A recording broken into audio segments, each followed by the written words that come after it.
The success of spring training in St. Petersburg over a century ago doesn't just have an impact on the Sunshine City. Al Lang's vision of using Major League Baseball to garner nationwide attention for his adopted hometown inspires community leaders across Florida. And by 1925, the Gulf Coast has teams taking up residence in cities from Clearwater to Fort Myers. 11 decades later, the promise of publicity and a welcoming winter retreat for ball clubs and fans are still bringing teams and towns together every March. We are known as a baseball town, and having both the Red Sox and Twins here just enhanced that thought process. But the relationship goes beyond that, and again, they're part of the community. And it would be weird for anybody in Lee County to see either the Twins or Red Sox not here. They have now become part of Lee County. When you hear the Pittsburgh Pirates and spring training facility, you think of the city of Bradenton in the relationship that the Pittsburgh Pirates have with the city. That's just kind of, to me, it goes hand in hand. It's almost like the true Groundhog Day when you see how much winter is left, and when you see that green grass from spring training, and you see those great shots and cutaway shots from the stadium. You get excited about the fact that spring is around the corner and ultimately summer's around the corner. But more importantly, maybe it gives you the idea to come here next year.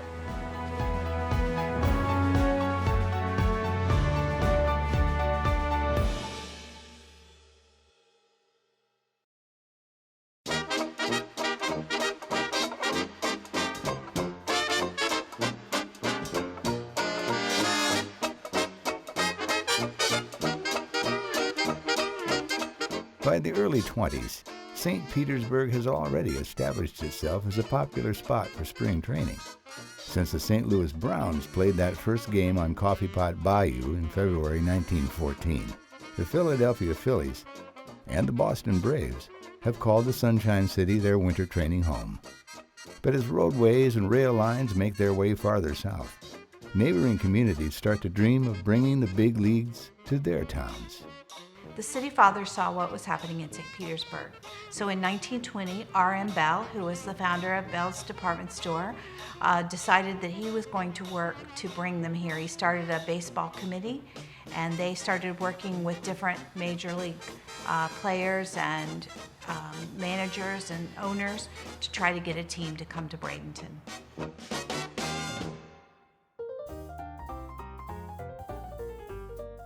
The owner of the Cardinals at the time, Sam Breeden, owned an orange grove here in Manatee County.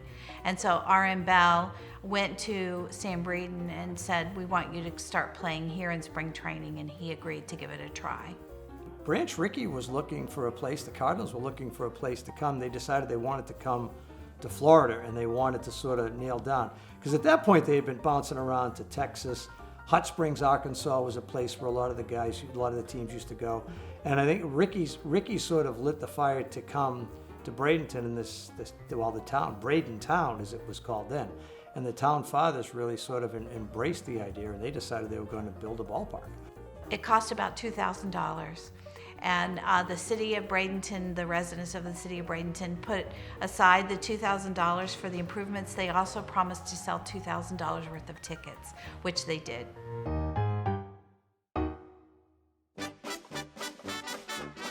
While the first spring training game ever played south of St. Petersburg is big news on its own, the highlight of opening day just may be the grand entrance of baseball commissioner Kennesaw Mountain Landis, whose plane lands in the outfield as part of the opening ceremonies. St. Louis leaves after just 2 springs in Bradenton, only to return in 1930. The team's ownership and players don't just train in the friendly city, they buy homes and businesses. It's one of those ventures that yield a legendary nickname. Dizzy Dean owned a gas station in Bradenton. He loved Bradenton. And actually, him and Warren Spahn fell in love with it too. I mean, he had properties out on Anne Marie Island. But that the guys would hang around in the gas station, and they literally would smell like gasoline. And so that's where they kind of started calling the gas house game. Just the whiff of gasoline it would kind of linger on them. Starting in 1938, Bradenton welcomes what will become its first long-term tenant, the Boston Braves. The run lasts 25 years, during which time the franchise relocates to Milwaukee and features one of the greatest players of all time, Hammerin' Hank Aaron. Braves Field is officially renamed after Hall of Fame manager and Bradenton resident Bill McKechnie in 1962. And the following year, the Kansas City A's replaced the Braves. But in 1969, the friendly city forges a relationship with a new team that is still going strong today.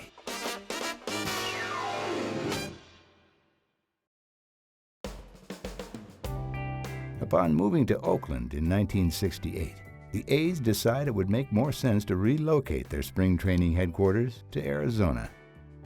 City officials in Bradenton immediately get to work looking for a new team and find a willing partner that had grown disenchanted with its arrangement at Terry Park in Fort Myers.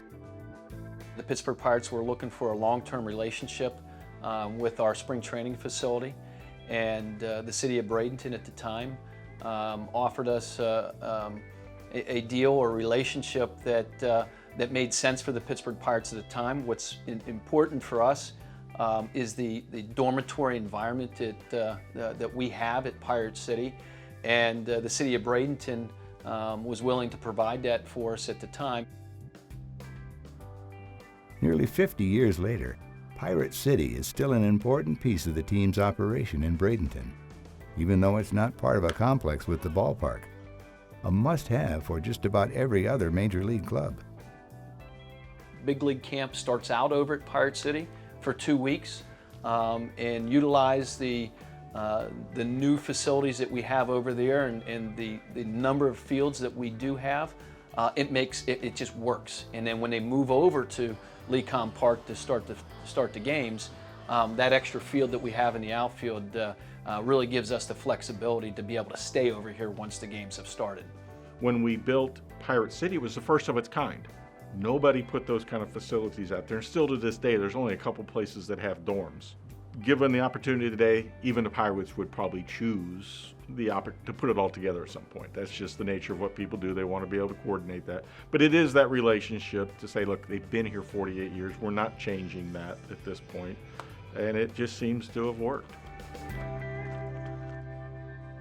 The same thing can be said for what is now known as Lecom Park, a facility that has undergone several extensive renovations over the years, but still manages to maintain its nostalgic charm. It's fan-friendly in every way you can measure it, and you know, it's been voted best spring training baseball. When we redid McKechnie, it was voted best Major League Baseball renovation, not just spring training. But so I think we're doing a lot of things right because we're working together. No doubt it is the intimacy of that field. Everybody feels like it's a throwback ballpark. They look at Wrigley Field, they look at Fenway Park, look at the old-time ballparks, and we've tried to retain that, and that is the comment you get from everybody. It is the old-time feel of a ballpark. You're so close to the action, people just love that. I've heard it referred to as the Fenway Park of the South. You know, you go from being outdated, run down, ready to be torn down, and you know, Fenway went through the same thing, and then all of a sudden you survive all this and you become the poster child of the way it's supposed to be. Something that can also be said about the partnership between the Pirates and Bradenton that's been forged over nearly 50 springs. It's not just about Pirate baseball or the Bradenton Marauders baseball here in this city. It's important to us that we, as an organization, get involved in the community itself. It's important to me and my wife Amy because we're living here. The City of Bradenton recognizes the value of sports and baseball to the economy and is willing to work with the Pirates. A lot of us who are full-time residents here, we know that in March it's going to take us twice as long to get to work, but we put up with it because we know that it's an important part of our community, not just economically, but our culture as well. What we know is our hotels are full, our restaurants are full, that we feel great about being a big league city. That's a lot of it. You say the intangible, that is a big piece of it. You know, having a spring training facility here puts you amongst a select few that can do that, and it makes you feel good. Just 1 year after Bradenton welcomes the Cardinals in 1923, Sarasota becomes part of a rapidly expanding list of Florida cities to host spring training, as when John McGraw and the New York Giants move into Payne Park in 1924. After the Giants depart for Augusta, Georgia in 1928, Sarasota begins a long run with the Sox, both red and white. The Sox played there from 1932 to 1989. The Red Sox and then the White Sox. 59, there was no team officially affiliated with it, but actually the Dodgers had played a couple of games there. They had contracts, so they were kind of like a potpourri of guys. The Dodgers, I think, they came in for 3 or 4 games, and then in 60, the White Sox came to stay. Payne Park is replaced by Ed Smith Stadium in 1989, and 10 years later, the White Sox give way to the Reds. 2 significant things happen when Baltimore comes to town in 2010.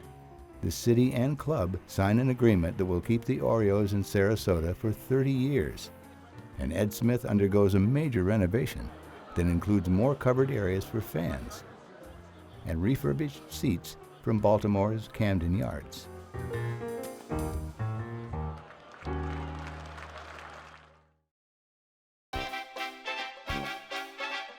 Spring training's southerly expansion on Florida's Gulf Coast reaches all the way to Fort Myers in 1925, an area that is still fairly remote at that time.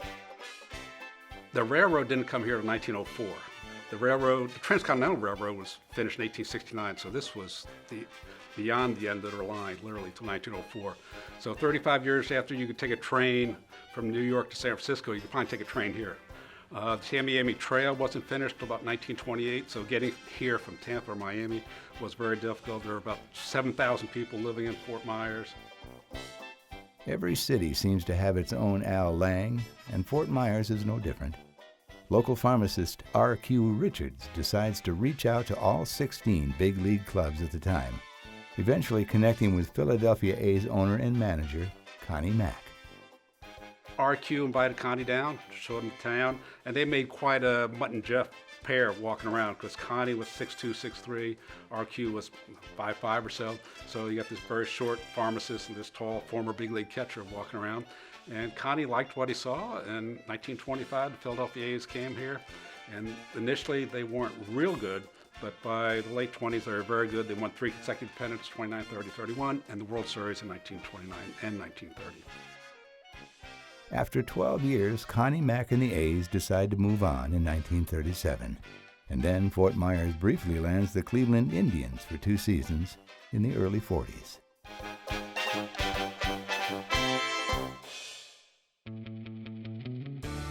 A combination of circumstances leaves Terry Park vacant until 1955, when civic leaders decide it's time to bring back spring training. They went looking for a team, and they found maybe then the worst team in baseball. The Pirates were finishing last every year. They were losing, like 1952, 110 games or something. They were dreadful, and they were training, I believe, over in Fort Pierce. In 1955, they came here, and like all teams that come here, they improved. They still finished last, but instead of losing 100 games, they only lost about 94. But they were on their way. In 1960, they won the World Series. Pittsburgh's stay in the city of Palms lasts until its 1969 move to Bradenton, a place the Pirates still call home today. The expansion Kansas City Royals make Fort Myers their southern home for 20 years. But their departure in 1987 begins a new era for spring training in Lee County that starts with identifying its next team. The Minnesota Twins obviously had a rich history in Orlando, dating back with the Griffith family as the owners of the club, and it went back to the Senators' days.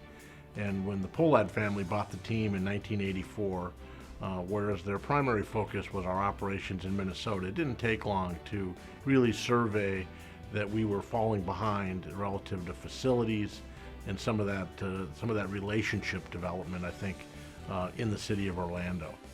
Myself and a couple other county people went up and looked at Tinker Field to see what we were up against, and we thought this should be easy because it's not much better than Terry Park. And we actually had a commitment from the county and from the community that they really wanted another team. We had negotiated quite substantially with the Twins. They were looking for a new venue. They were looking for a modern venue, and we supplied that with the tourist development tax. There were people in place who understood what it would take, and they also understood that spring training over time would be a huge economic driver for this part of the region. and that we as an organization felt really comfortable with the people we were dealing with in the partnership that was rooted in, for us, player development, but for the county, economic development. We're looking for something that works well for a club, but also for their fans that may want to come south for part of the winter, at least the spring. And so it was a wonderful match. The Twins were eager to become part of the community. First year of spring training was 1991. They won the World Series. Unbelievable. Fort Myers' reputation for producing champions isn't the only benefit the Twins enjoy as a result of their move from Orlando. The Lee County Sports Complex turns the team's spring training operation into a moneymaker for the first time. I think we were the beneficiary of spring training baseball in general across both Arizona and Florida becoming much more popular and much more of a destination. We were the benefit in 1991 of having a world championship team that provided tremendous momentum through Kirby Puckett and Kent Herbeck through the mid to late 90s, and we were able to ultimately successfully make this a destination for people living in the upper Midwest.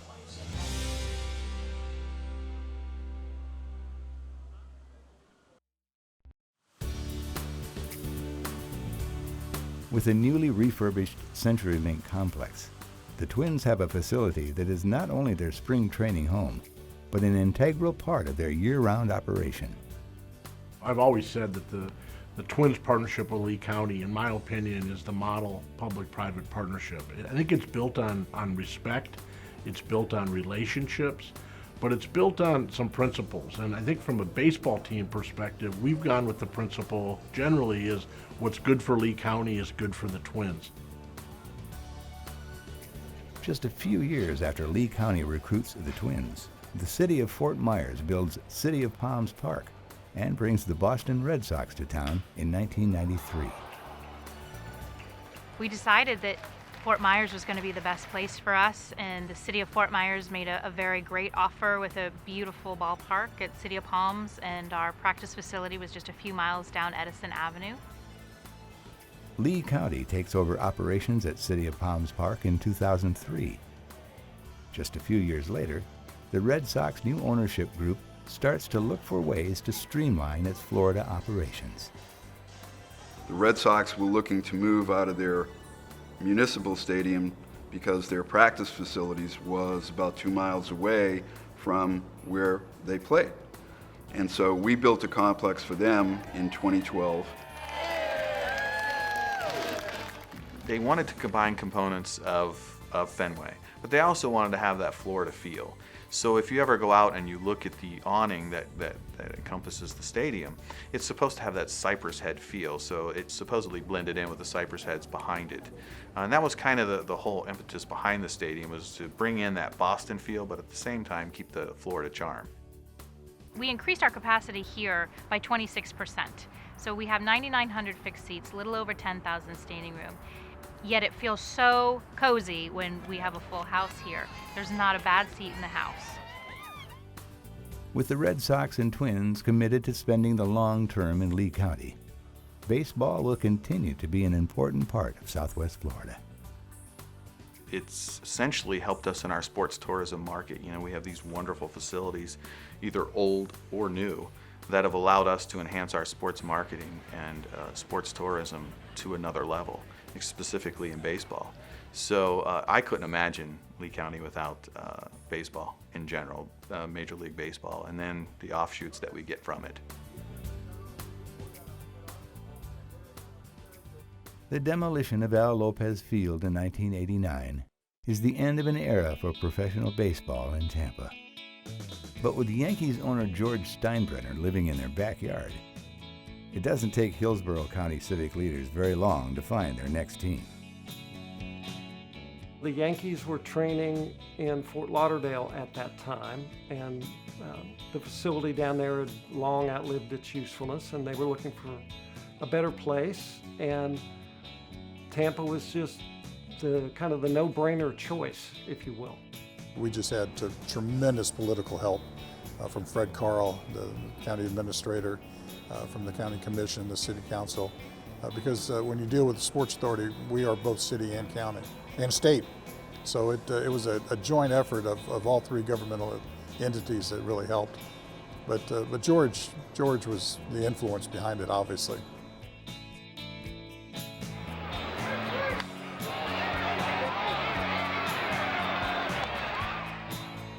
Steinbrenner Field has been the spring home of the Yankees for over 20 years now, and a recently completed major renovation has helped make the stadium on the corner of MLK and Dale Mabry more than just a place to watch a game. They're looking for the opportunity to get up and walk around the ballpark via our 360 concourse. They're looking for shaded areas so they can be more comfortable during the game. They're looking for social spaces where they can meet with friends and they can talk and they can watch potentially a basketball game or another baseball game on television while enjoying our game. Take a selfie, post it to their social media.